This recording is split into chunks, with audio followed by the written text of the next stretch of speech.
ઠાકોર ધોરણ 7 ની અંદર સામાજિક વિજ્ઞાન વિષયમાં આપ સૌનું ફરી એક વખત હાર્દિક સ્વાગત કરું છું।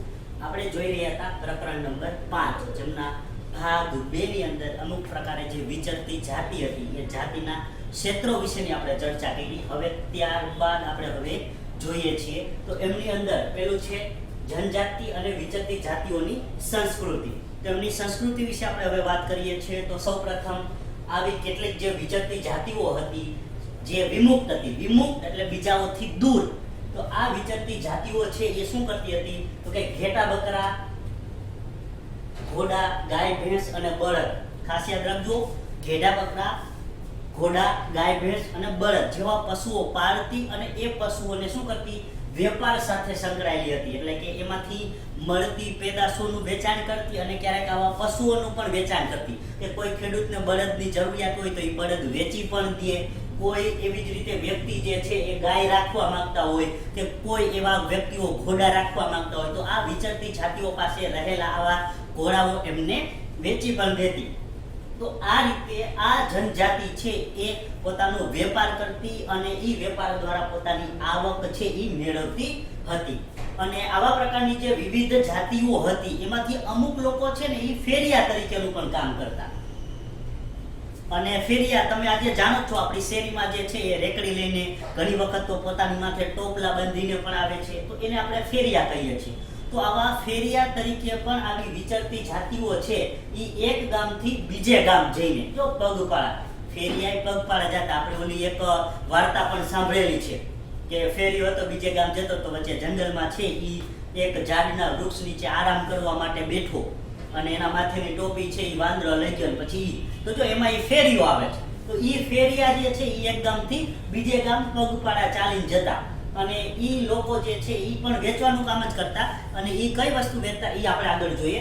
તો એ એક ગામ જઈને પોતાની જાતે બનાવેલા દોરડા, ખાસ યાદ રાખજો કે એને પોતાની જાતે બનાવેલા હોય એવા દોરડા, ત્યારબાદ ઘાસમાંથી બનાવેલી ચટાઈ જે અત્યારે હવે પ્લાસ્ટિકની ચટાઈ બને છે, પહેલા એ લોકો ઘાસમાંથી જે પાઇન નામનું ઘાસ આવતું તો એ પાઇન નામના ઘાસમાંથી તેમજ કેળના પાન તો એ કેળના પાનમાંથી ચટાઈ બનાવતા। તો એ ચટાઈ બનાવી પછી મોટા ઠેલા બનાવતા જે બધા પ્રાકૃતિક સ્વરૂપો ઉપર જ આધારિત હોય, વનસ્પતિમાંથી બનાવેલા ઠેલા। એટલે કે એ ઠેલો એમને જે છે એ આપણે વાંસની જે ડાળીઓ હોય તો એ વાંસની ડાળીઓમાંથી એને ઠેલો બનાવેલો હોય। તો આવી જે વસ્તુઓ દોરડા, ઘાસની ચટાઈ અને થેલા બનાવી અને એ લોકોને છે એ વેચવા માટે ફેરિયા તરીકે જે છે એ જતા હતા।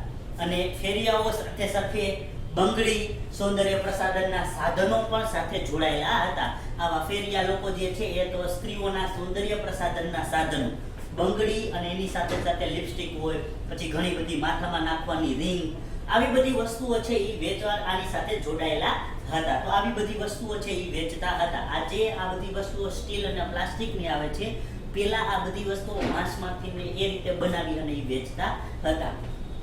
અને આવી વિચરતી કેટલીક જાતિઓની અંદર આપણે વાત કરીએ તો એમની અંદર છે એ નટ બજાણિયા, ખાસ કરીને નટ બજાણિયા છે તો એ સમય દરમિયાન ફેમસ આ વિચરતી જાતિમાં હતી કેમ કે નટ બજાણિયા છે એ એક ગામથી બીજે ગામ અને એમનું કામ જ હતું કે આ નટ બજાણિયા છે શું કરતા અંગ કસરત, ખાસ યાદ રાખજો એ કાર્ય શું કરતા અંગ કસરત કે આપણે જોયું દોરડા ઉપર છે એ ચાલવું, ત્યારબાદ છે એ રાઉન્ડ રાઉન્ડ ફરવું, પછી આપણે જે ઓલા એક પ્રકારે કહીએ ને કે અલગ અલગ પ્રકારના સોટા પોતાના શરીર ઉપર મારવા, એવી પ્રકારની અંગ કસરતો કરતા અને એ અંગ કસરતો દ્વારા ગામની અંદરના લોકોને છે એ મનોરંજન મળે, આનંદ મળે એ પ્રકારની આવી અંગ કસરતો છે એ કરતા હતા અને એના કારણે લોકો મનોરંજન મેળવતા અને ગામમાંથી આ લોકો આ નટ બજાણિયાના કાર્યક્રમો જોઈ એમને જે છે ઘઉં આપતી, અનાજ આપતી કે કોઈ બીજી વસ્તુઓ હોય એવું આપતી અને એ લોકોનું ગુજરાન છે એ ચાલી રહેતું। ત્યારે કોઈ એની ટિકિટ નથી, જોવા આવે ટિકિટ,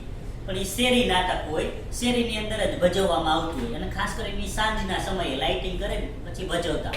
એના કારણે શું થાય કે લોકો આખો દિવસના કામ પર ગયા હોય તો ક્યારેક આવા મનોરંજનના કાર્યક્રમ જોઈ અને આનંદ છે એ આવે, કારણ કે એ સમય દરમિયાન આવા ટીવી, રેડિયો કે કઈ વસ્તુ હતી નહીં એટલે આવા નટ બજાણિયા જે પોતાની અંગ કસરતો કરે તો એ અંગ કસરતો દ્વારા આ લોકોને બધાને જોવાની મજા આવે અને પછી પોતાને અથાયોગ્ય પ્રમાણે છે એ લોટ, અનાજ કે પછી જે કંઈ પણ વસ્તુ હોય એ આપતા હતા।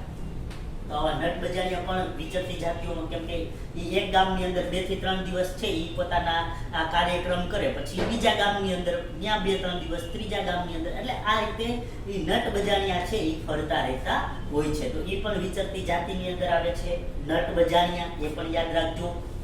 અને એની સાથે સાથે ગુજરાતમાં વણજારા, જે આપણે આગળ જોયું વિચરતી જાતિ જે પશુપાલન સાથે સંકળાયેલી છે, તો વણજારા છે. ત્યારબાદ માલધારી, આજે આપણે જોઈએ છે જે આપણે ભરવાડ લોકો હોય તો એ પણ માલધારી આપણે કહીએ છીએ, પણ માલધારી એટલે કે જે લોકો પશુપાલનનું કામ કરતા હોય ને એ ગમે એ વ્યક્તિને માલધારી કહેવાય. તો આવા માલધારી પણ છે એ વિચરતી જાતિઓની અંદર હતા, કેમ કે એ પોતાના પશુઓને લઈને આ જે ઘાસચારોને મળતું રહેતું હોય તો એ વાતાવરણ યોગ્ય છે એ ત્યાં જતા હોય છે. તો એવા માલધારી, નટ બજારિયા વગેરે બધી જે છે આ વિચરતી જાતિઓ અને એની સંસ્કૃતિને છે એ સાચવી રાખેલી હતી. અને આમાંથી અમુક પ્રકારની જાતિઓ જે છે એ પછી ધીમે ધીમે વિકાસ થતા સ્થાયી પણ થવા લાગેલી હતી. હવે આપણે ખેતીના અમુક પ્રકારોની અંદર વાત કરીએ છીએ, તો અહીંયા આ વિશેષ વાંચન માટે છે અને આ પ્રકારની વિશેષ માહિતી છે એ સમય દરમિયાનની મળે છે. તો એના વિશે જોઈએ. ઝૂમ કે સ્થળાંતરિત ખેતી, એને ઝૂમ ખેતી પણ કહેવામાં આવે છે અથવા તો એને સ્થળાંતરિત ખેતી પણ કહે છે. તો આ પ્રકારની જે ખેતી છે એ કઈ રીતે કરવામાં આવતી હતી?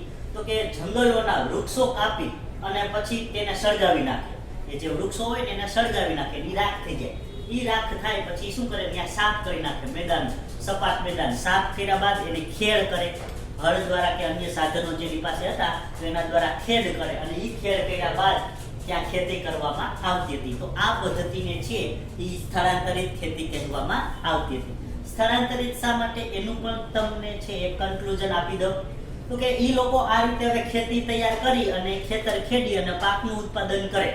હવે ઈ ખેતીમાં શું થાય તો કે 2-3 વર્ષ પછી, તો યાદ રાખજો 2-3 વર્ષ પછી આ જમીન ફળદ્રુપતા ગુમાવી દે, કેમ કે ત્યાં વૃક્ષો હતા, વૃક્ષોના મૂળની અંદરની ફળદ્રુપતા હોય ને ત્યાં સુધી પછી ઈ છે આ જંગલ વિસ્તારમાં ફળદ્રુપતા જાજી હોય નહીં, એટલે 2-3 વર્ષની અંદર એ જમીનની ફળદ્રુપતા છે એ ગુમાવાઈ જાય છે.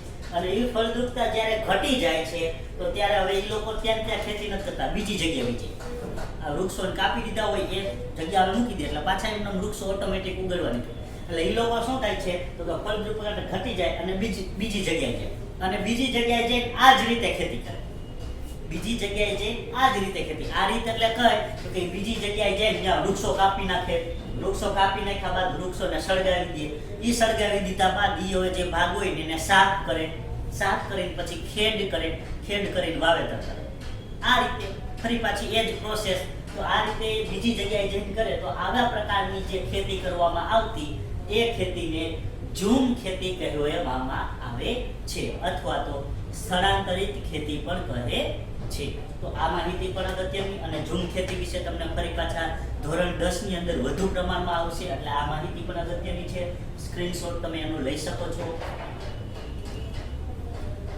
તો આગળ છે વનવાસી અને વિચરતી જાતિઓની ઉપલબ્ધિઓ. ઉપલબ્ધિઓ એટલે કે એમને શું પ્રાપ્ત કર્યું, શું મેળવ્યું. તો આવી જાતિઓએ મેળવેલી બાબતો વિશે ચર્ચા કરીએ છીએ, અને એમની અંદર સૌપ્રથમ આપણે ગોંડ પ્રજા, જે વિચરતી જાતિ હતી તો એ ગોંડ પ્રજા વિશેની આપણે સૌપ્રથમ વાત કરીએ છીએ. તો ભારતની અંદર ગોંડવાના વન પ્રદેશ, ખાસ યાદ રાખજો આ વન પ્રદેશ ખૂબ જ વિશાળ વન પ્રદેશ છે.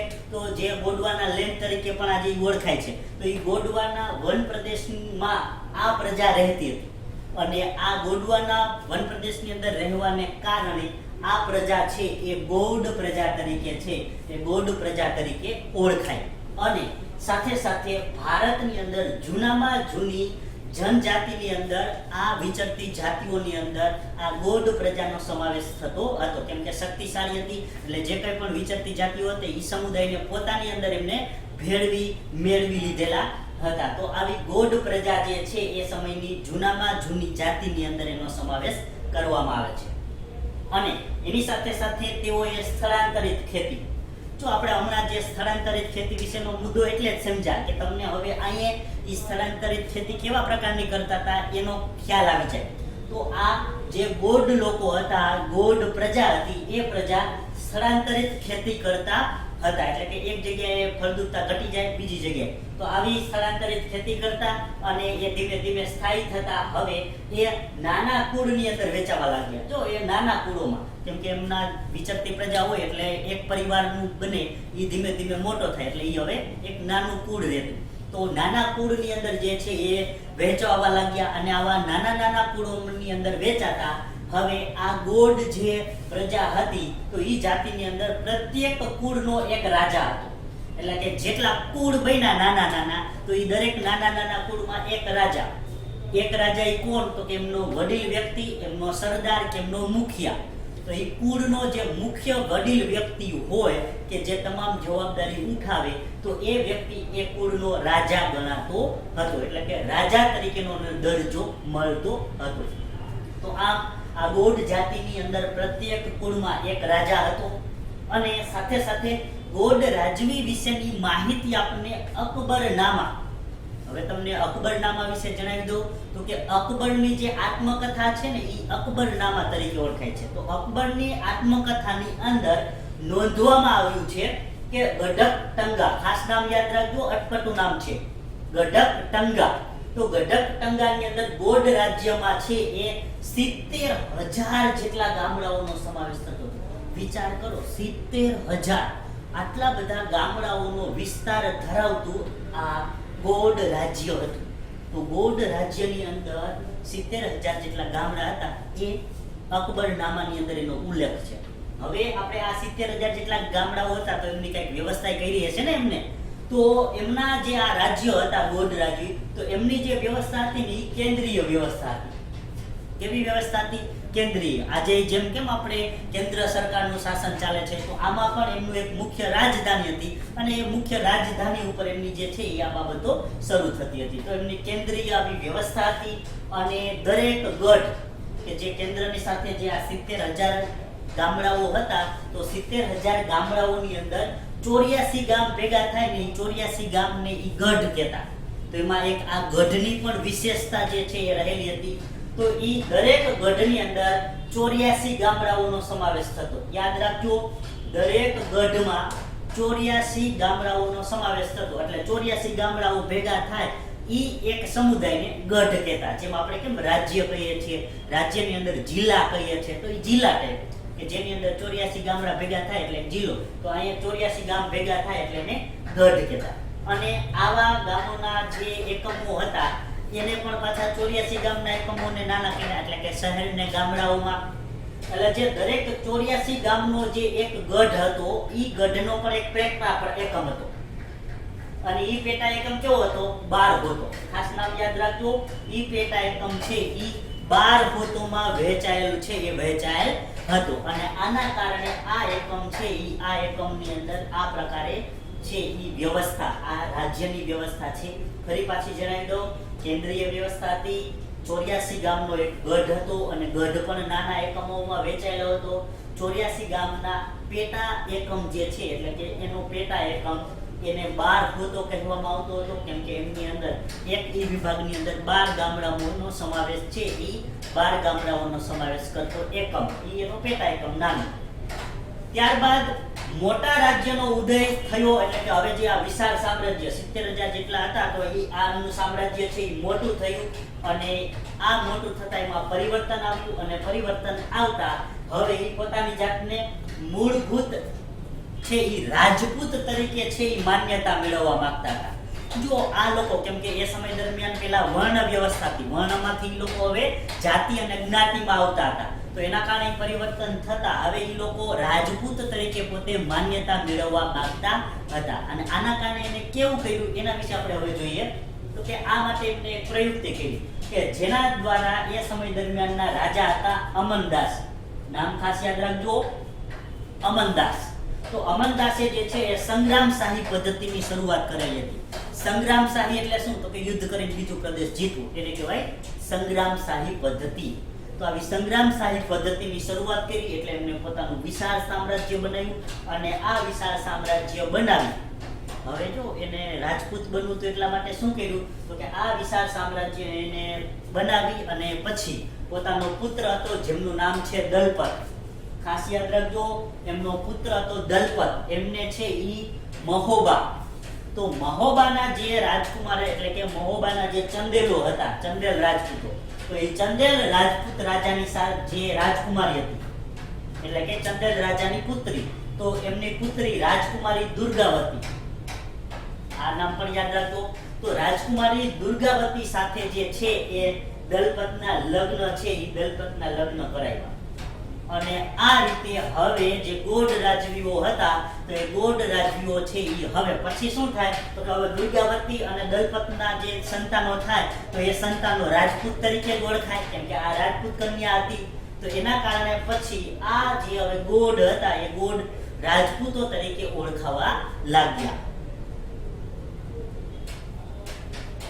ભાઈના જે દલપત રામ હતા તો એ દલપતનું મૃત્યુ થયું, એટલે કે આપણે આગળ જોયું તો એ અમનસાણ પુત્ર દલપતનું છે યુવાન વયે મૃત્યુ થાય છે. હવે એમને જે રાજપુત્ર રાણી સાથે લગ્ન કર્યા હતા, રાજકુમારી બની, તો એ રાજકુમારી દુર્ગાવતીએ જે છે એ પોતાના 5 વર્ષના પુત્ર, યાદ રાખજો કેટલા વર્ષ, 5 વર્ષના પુત્ર સાથે દુર્ગાવતીએ જે છે એ દુર્ગાવતીએ આ રાજ્યનો કારભાર સંભાળ્યો. અને એમના પુત્રનું નામ હતું વીર નારાયણ, જેની ઉંમર કેટલી હતી, 5 વર્ષની. તો 5 વર્ષના પુત્ર વીર નારાયણના નામથી શાસન સંભાળ્યું, એટલે કે ગાદી ઉપર વીર નારાયણ બેસે પણ રાજમાતા તરીકે છે એ દુર્ગાવતી. તો દુર્ગાવતી દેવી રાજમાતા તરીકે પોતાનો કાર્યભાર છે એ કાર્યભાર સંભાળ્યો. અને આ રીતે જે છે એમને શાસન શરૂઆત કરી. તો રાજમાતા દ્વારા સરસ રીતે શાસન વ્યવસ્થા ચાલુ રહી, કેમ કે રાજકુમારી હતા તો એમને પણ રાજ્ય વ્યવસ્થા વિશેનો તો ખ્યાલ જ હોય. તો દુર્ગાવતીએ છે એ આ શાસન સંભાળ્યું. ઈસવીસન 1565 આસિફ ખાનના નેતૃત્વ હેઠળ છે, એટલે કે મુઘલ બાદશાહ હતો, તો આસિફ ખાનના નેતૃત્વ હેઠળ મુઘલ સેનાએ છે એ મુઘલ સેનાને દુર્ગાવતીને હરાવી. અને આપણે ખબર જ છે દુર્ગાવતી એટલે કે કોઈ પણ વ્યક્તિની યુદ્ધમાં ક્યારે હાર થાય તો કે બે જ પરિસ્થિતિમાં, કાં એમનું મૃત્યુ થાય તો અથવા એમને બંદીવાન અપહરણ કરીને બંદીવાન બનાવી દે તો, આ રીતે એમનું હાર થાય. તો અહીંયા આ યુદ્ધની અંદર એમનો પરાજય કેવી રીતે થયો તો કે આ યુદ્ધની અંદર લડતા લડતા છે એ રાણી એટલે કે દુર્ગાવતી અને એમનો પુત્ર એટલે કે વીર નારાયણ, તો રાણી દુર્ગાવતી અને વીર નારાયણ બંનેના મૃત્યુ થાય છે. અને બંનેના મૃત્યુ થતા આ ગાદી છે એટલે કે આ વિસ્તાર હતો ગોંડ સામ્રાજ્ય એ હવે મુઘલોના તાબા હેઠળનું થઈ જાય છે. એટલે કે જે ગઢકટંગા રાજ્ય તરીકે ઓળખાતું, ગોંડ રાજવીઓનું જે ગઢકટંગા રાજ્ય હતું એ ઓળખાતું. તો આ ગઢકટંગા રાજ્યની અંદર હાથીઓનો વેપાર થતો, ખાસ યાદ રાખજો, હાથીઓનો વેપાર થતો. તો એ હાથીઓના વેપાર દ્વારા ગોંડ રાજવીઓએ પુષ્કળ ધન કમાયો. અને આ પુષ્કળ ધન અને હાથીઓ છે એ હવે આ ગઢકટંગાનો પરાજય થઈ ગયો, એટલે કે મુઘલ પાસે સત્તા આવી ગઈ. તો આ મુઘલોએ જે છે એ રાણી દુર્ગાવતી ઉપર છે એ વિજય પ્રાપ્ત કરતા હવે આ બધું જ એટલે કે હાથીઓ હતા ઈ અને એમનું જે પુષ્કળ ધન હતું એ પુષ્કળ ધન મુઘલોને મળી ગયું. અને આ બધું છે એ વિજય પ્રાપ્ત કરવાને કારણે મુઘલોએ મેળવ્યું. અને મોટા ભાગનો વિસ્તાર હતો તો એ મોટા ભાગના વિસ્તાર ગઢકટંગાનો, તો મોટા ભાગના આ ગોંડ રાજ્યોના વિસ્તાર ઉપર મુઘલોએ પોતાની સત્તા સ્થાપી. જ્યારે એમનો અમુક ભાગ, કેમ કે આમની અંદર આપણે પહેલા જોયું હતું અમુક રાજાઓ છળ કપટ કરીને જરાવતા, તો અહીંયા પણ એવી જ રીતે કે આ મુઘલ બાદશાહો હતા તો એમને પણ અમુક પ્રકારે છળ કપટ કરી. અને એના કારણે શું થયું તો કે એમના જે એટલે કે વીર નારાયણ હતા એમના કાકા, તો બાકીનો ભાગ છે એ બાકીનો ભાગ વીર નારાયણના કાકા ચંદરશાહ, ખાસ નામ યાદ રાખજો, ચંદરશાહને છે એ બાકીનો ભાગ એમને સંભાળવા માટે આપ્યો. એટલે કે હજી પણ ગોંડ રાજ્યોની સત્તા તો હતી જ, પરંતુ ચંદરશાહ બાદ જે કંઈ પણ રાજાઓ હતા તો એ હવે નિર્બળ સાબિત થયા. અને ગઢકટંગાના આવા નિર્બળ શાસન થયા બાદ આ રાજાઓ નિર્બળ બન્યા બાદ જે બીજા શક્તિશાળી એટલે કે પાડોશી રાજ્યો હોય તો બીજા શક્તિશાળી જેમની અંદર કોનો સમાવેશ થાય છે, બુંદેલો અને મરાઠાઓ.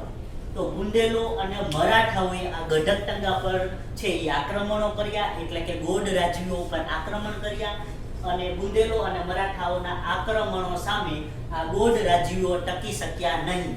અને આ કારણે હવે જે ગોંડ સત્તા હતી, ગોંડ રાજ્ય હતું, એમનું પતન થઈ ગયું, એમનો નાશ થઈ ગયો. અને આ રીતે આ વનવાસી અને વિચરતી જાતિઓની આ એક ઉપલબ્ધિ હતી એ ઉપલબ્ધિ અહીંયા સમાપ્ત થઈ ગઈ. તો આપણે અહીંયા સુધી આ માહિતી રાખીએ છીએ. અને હજી પણ આ વિચરતી જાતિમાં ગોડ બાદ અહમ પણ આવે છે. એના વિશે આપણે આના પછીના નેક્સ્ટ ભાગની અંદર છે એ આપણે માહિતી મેળવીશું. તો ભાગ 3 આપણે અહીંયા સુધી રાખીએ છીએ. તો ભાગ 3 ના અંતે હોમવર્ક સ્વરૂપે તમને વર્કશીટ આપવામાં આવશે. એ વર્કશીટની અંદર વિકલ્પ, ખાલી જગ્યા, ખરા ખોટા, એક બે વાક્યના પ્રશ્નો, તો જે કંઈ પણ વર્કશીટની અંદર પૂછાય છે એ તમારે તમારી રફ બુકની અંદર લખવાનું રહેશે અને પાકું કરવાનું રહેશે. ધન્યવાદ.